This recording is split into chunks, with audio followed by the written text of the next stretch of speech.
It is January morning. The planner on your desk is clean. Your phone is already in your hand before your feet touch the floor.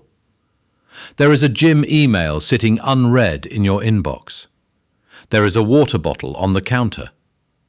There is a version of you from last week that sounded very serious about changing. You sit in the blue light, half awake, checking messages before breakfast, and the truth shows up early. The date changed. You did not yet. That is the part nobody wants to say out loud in January. The calendar looks fresh, but your thumb still knows the same apps. Your body still reaches for the same comfort. Your attention still runs toward the loudest thing in the room. The scary part is not that you failed.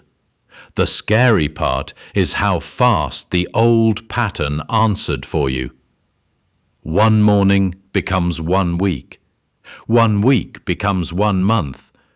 Miss one small promise every day, and that is 365 votes for the person you said you were done being. That number is not dramatic. It is your year, counted honestly.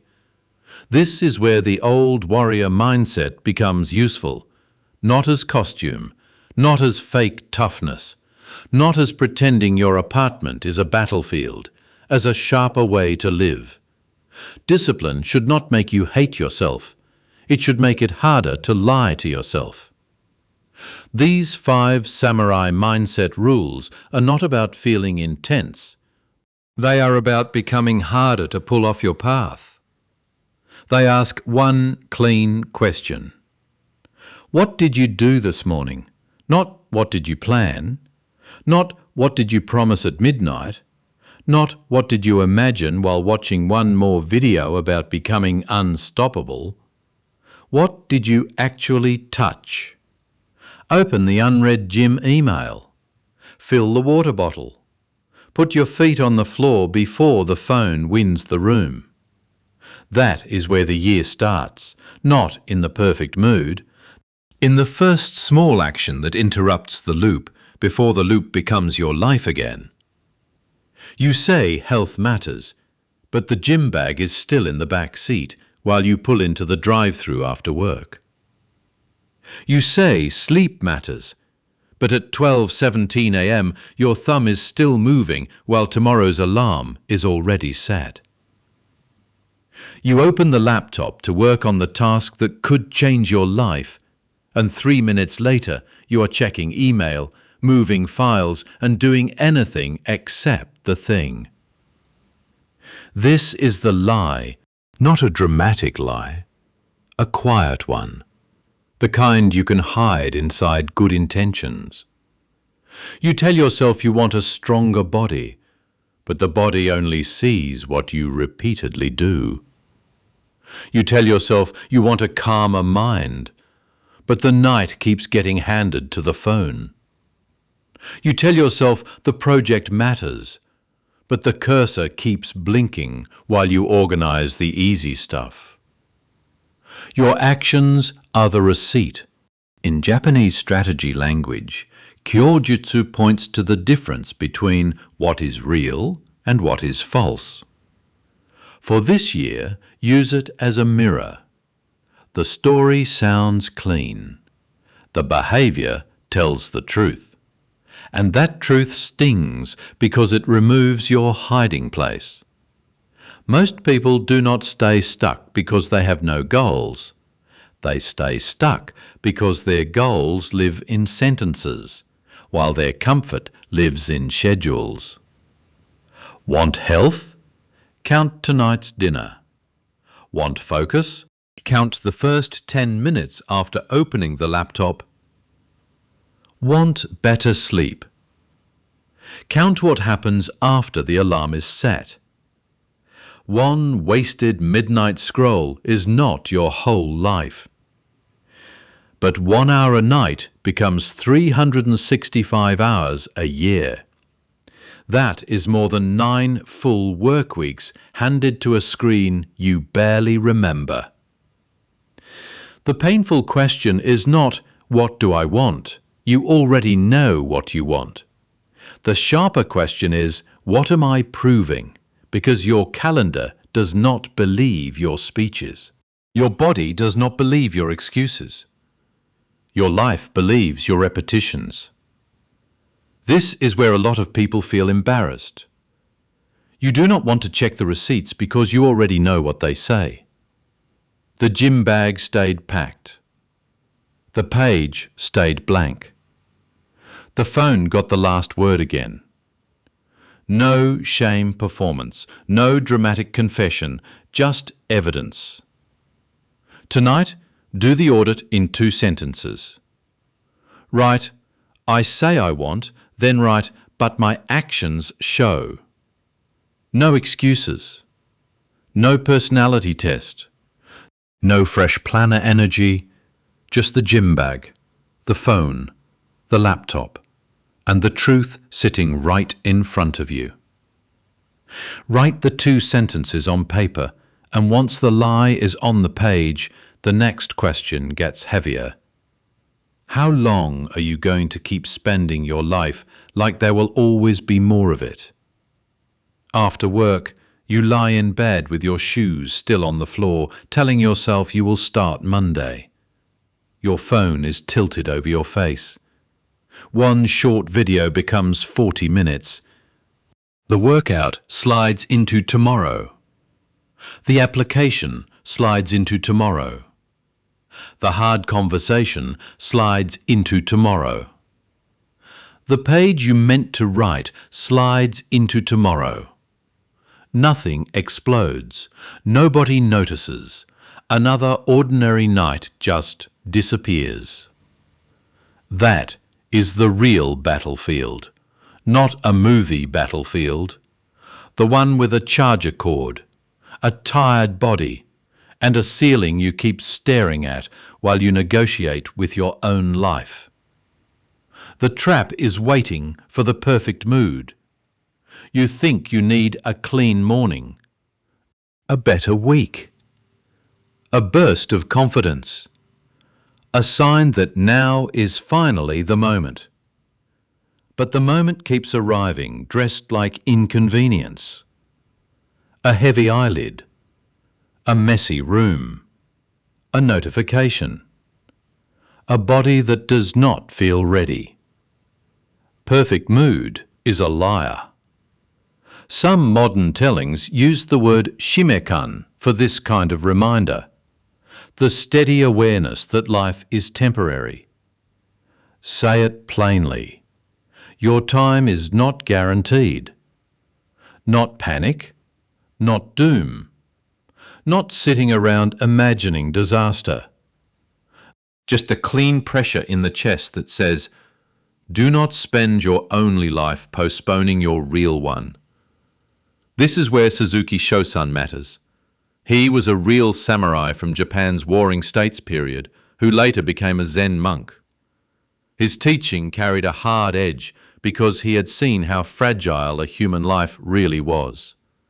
He did not use impermanence to make people dramatic. He used it to make people honest.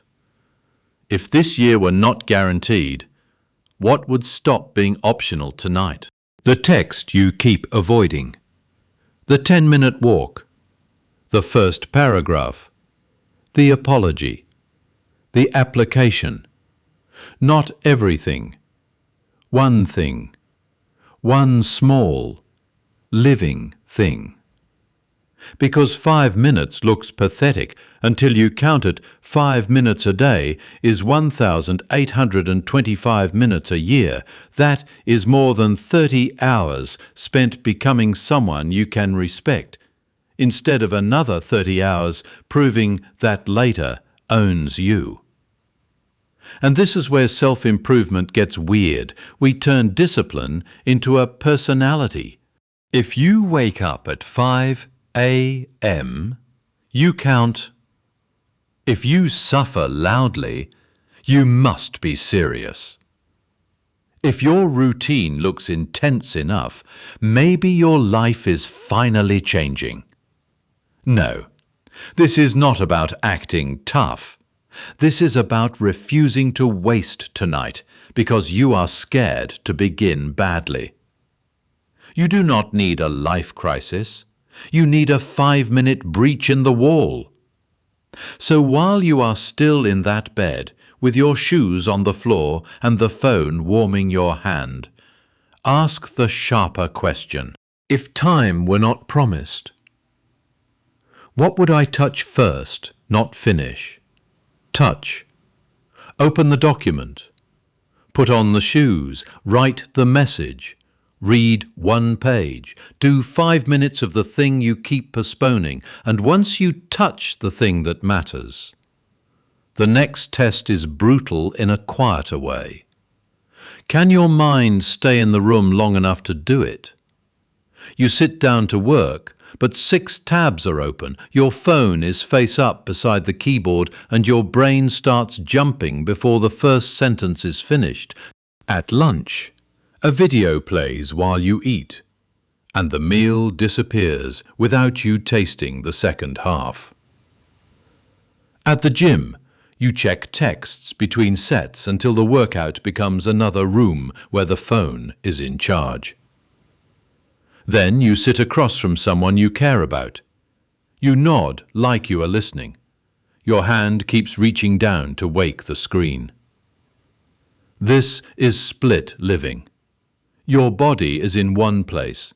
Your attention is somewhere else. And when that happens, discipline never fully enters the body. You are not failing because you never try. You are failing because only half of you shows up. A useful Japanese word here is nenshin, often explained as attentive mind.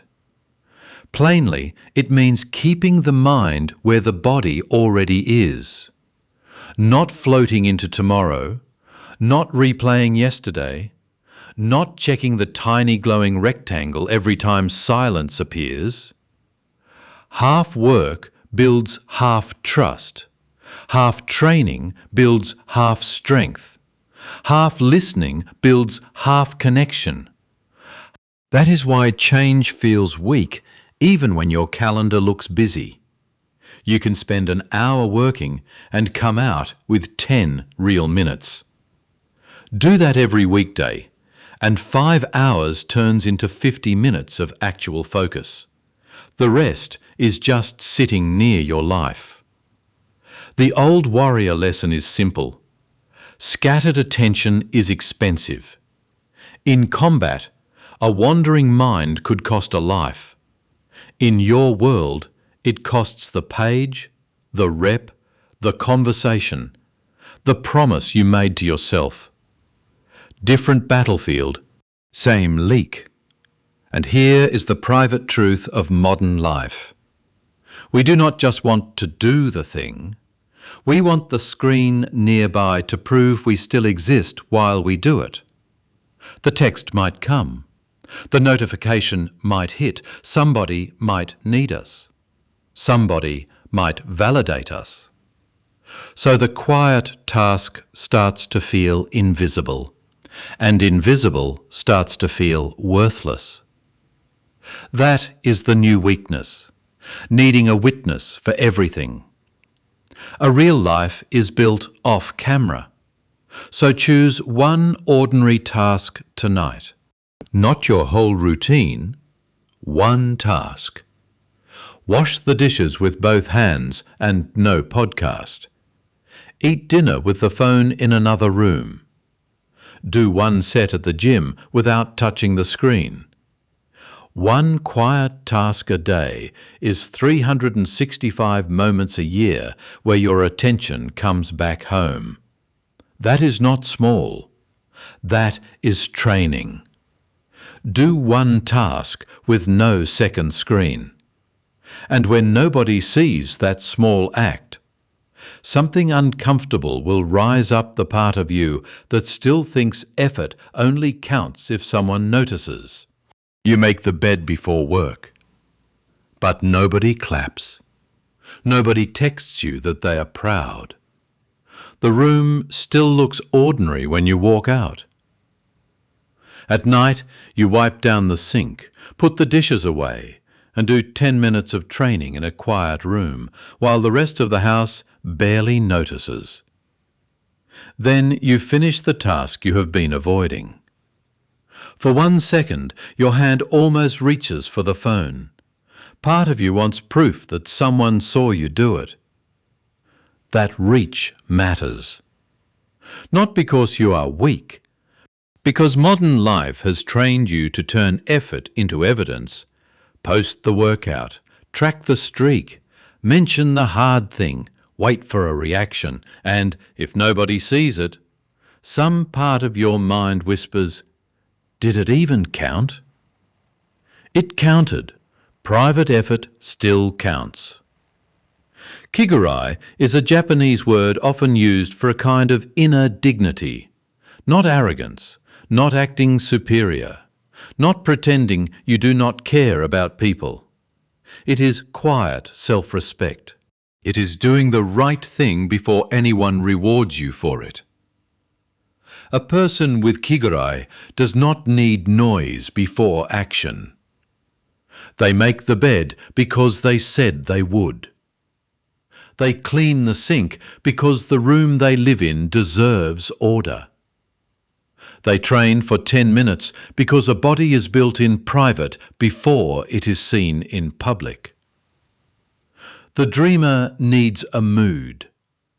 The disciplined person needs a standard. Want a cleaner home? Clean one surface. Want a stronger body? Do one quiet set. Want self-respect? Keep one hidden promise.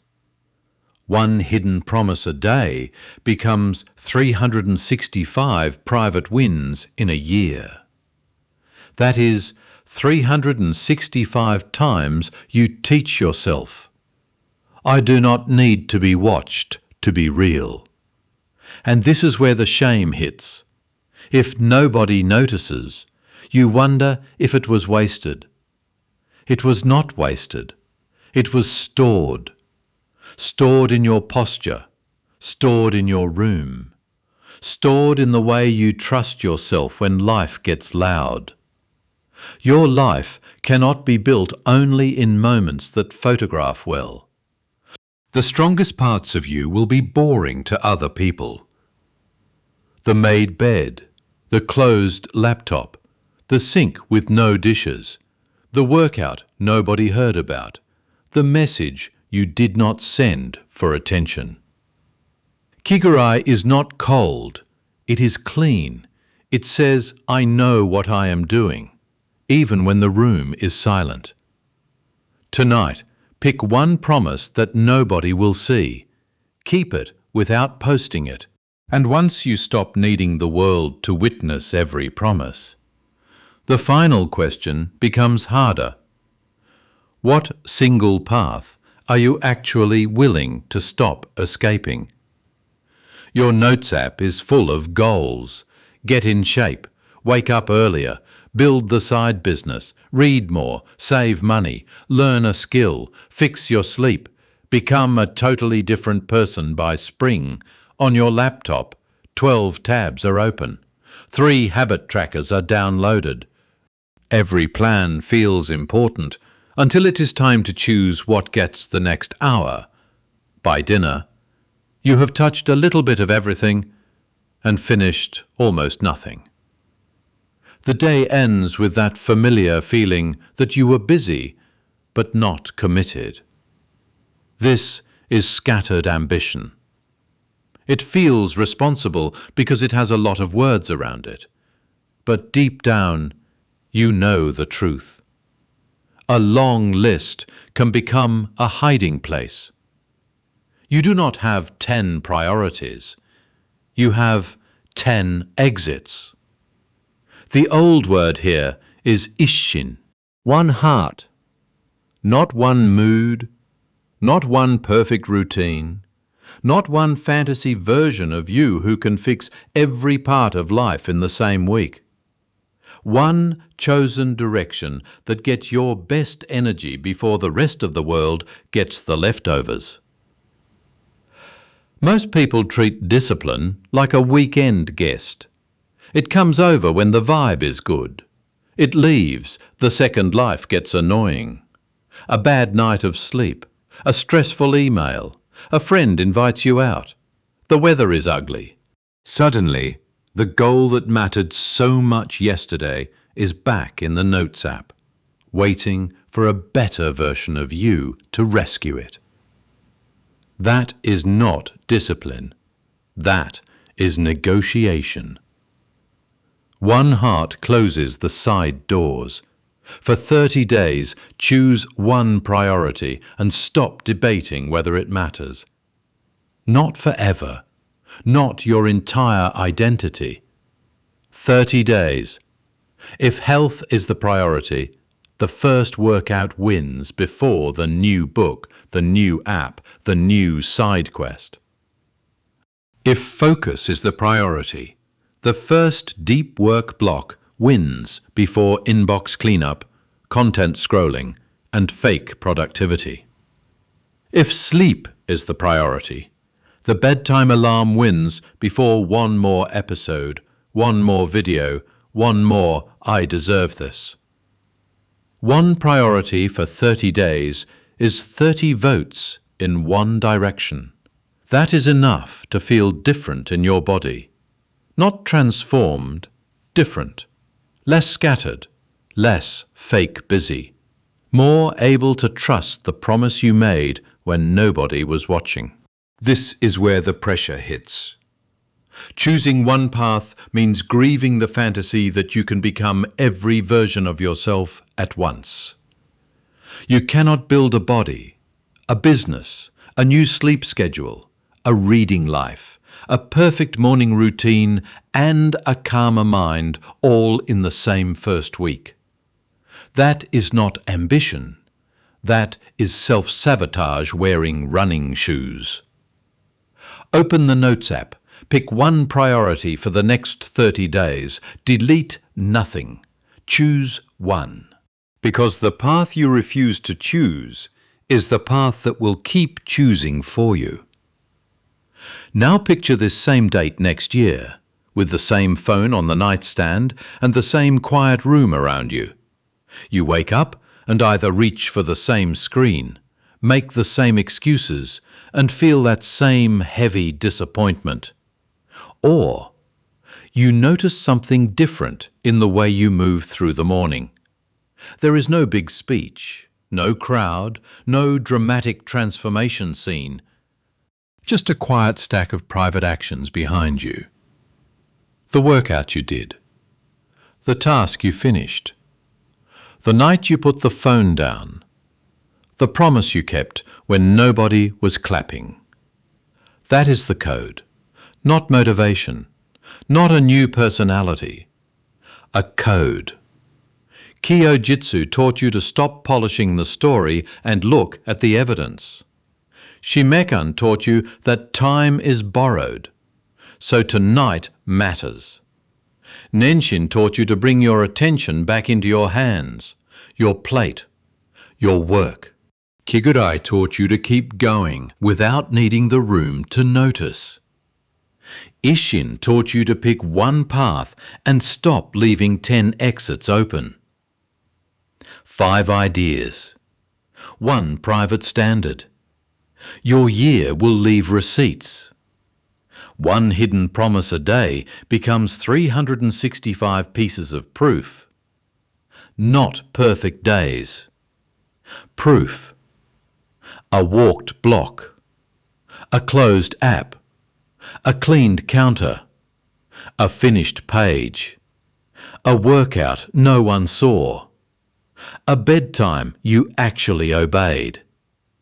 That is how a person changes without making a performance out of it. And this is where the old loop loses power. Not because you suddenly feel fearless, because your tired self has instructions. When the phone calls, put it down. When the excuse shows up, write the first sentence. When the room is silent, keep the promise anyway. You do not need to become extreme. You need to become harder to negotiate with. The old version of you always wanted one more sign. The disciplined version starts before the mood arrives.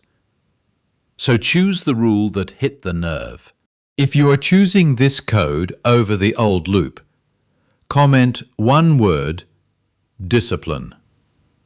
1 year from now, let there be proof that you kept your word.